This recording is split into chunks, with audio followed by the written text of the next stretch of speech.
দিগন্ত জোড়া এই হলুদ সমারোহ শুধুমাত্র সৌন্দর্যের প্রতীক নয়, এজন্য কৃষকের এক নতুন সম্ভাবনার দুয়ার। আমি এই মুহূর্তে রয়েছি পিরোজপুর জেলার কৈবত্যখালী এলাকায়। আমরা যদি আপনাদেরকে জানাই আসলে যে এই কৈবত্যখালী এলাকা কিন্তু এর আগে কখনোই আসলে সুন্দর সূর্যমুখীর কিন্তু চাষ হয়নি। আমরা এই বছরই কিন্তু দেখতে পাচ্ছি যে এখানকার যে কৃষকেরা তারা কিন্তু আহ, কয়েক একর জায়গায় কিন্তু আসলে এখানে সূর্যমুখী চাষ করেছে। আমরা বেশ কয়েকজন কৃষকের সাথে কথা বলেছি, তারা জানিয়েছে যে এর আগে কিন্তু এখানে কিন্তু শুধুমাত্র এক ফসল হতো, শুধুমাত্র ধান উৎপাদন হতো, কিন্তু এখানে কিন্তু কোনো ধরনের অন্য কোনো ফসল কিন্তু এখানে উৎপাদন হতো না।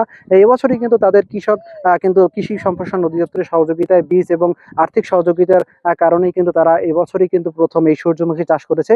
এই সূর্যমুখীর চাষ হওয়ার পরে কিন্তু সূর্যমুখীর যে সুন্দর যে ফুল ফোটার পরে কিন্তু আসলে কিন্তু স্থানীয় যে মানুষজন যারা ফুল প্রেমী রয়েছে তারা কিন্তু এখানে কিন্তু ভিড় করছেন। বিকেল হলেই কিন্তু এখানে শত শত দর্শনার্থীরা আসলে খুব সুন্দরভাবে এই সূর্যমুখীর ফুল আসলে সুন্দরভাবে উপভোগ করতে আসেন। আমরা বেশ কয়েকজন দর্শনার্থীর সাথে কথা বলেছি, তারা জানিয়েছেন যে ফুলকে কেনা ভালোবাসে, সৃষ্টিকর্তার যে অপরূপ সৌন্দর্য সেটা আসলে এই সূর্যমুখী ফুলের দিকে তাকালেই আসলে বোঝা যায়। আমরা যদি আপনাদেরকে একটু দেখানোর চেষ্টা করি, এখনো কিন্তু এখানে অনেক এখানে কিন্তু দর্শনার্থীতে কিন্তু এখানে রয়েছে।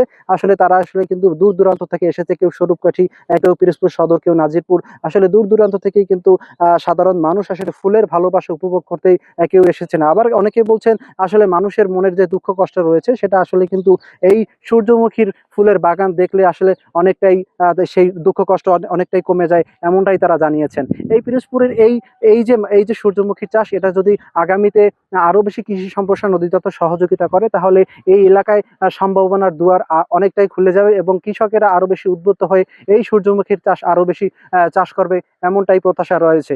পিরোজপুর থেকে মোহাম্মদ তরিকুল ইসলাম, ৭১ টিভি।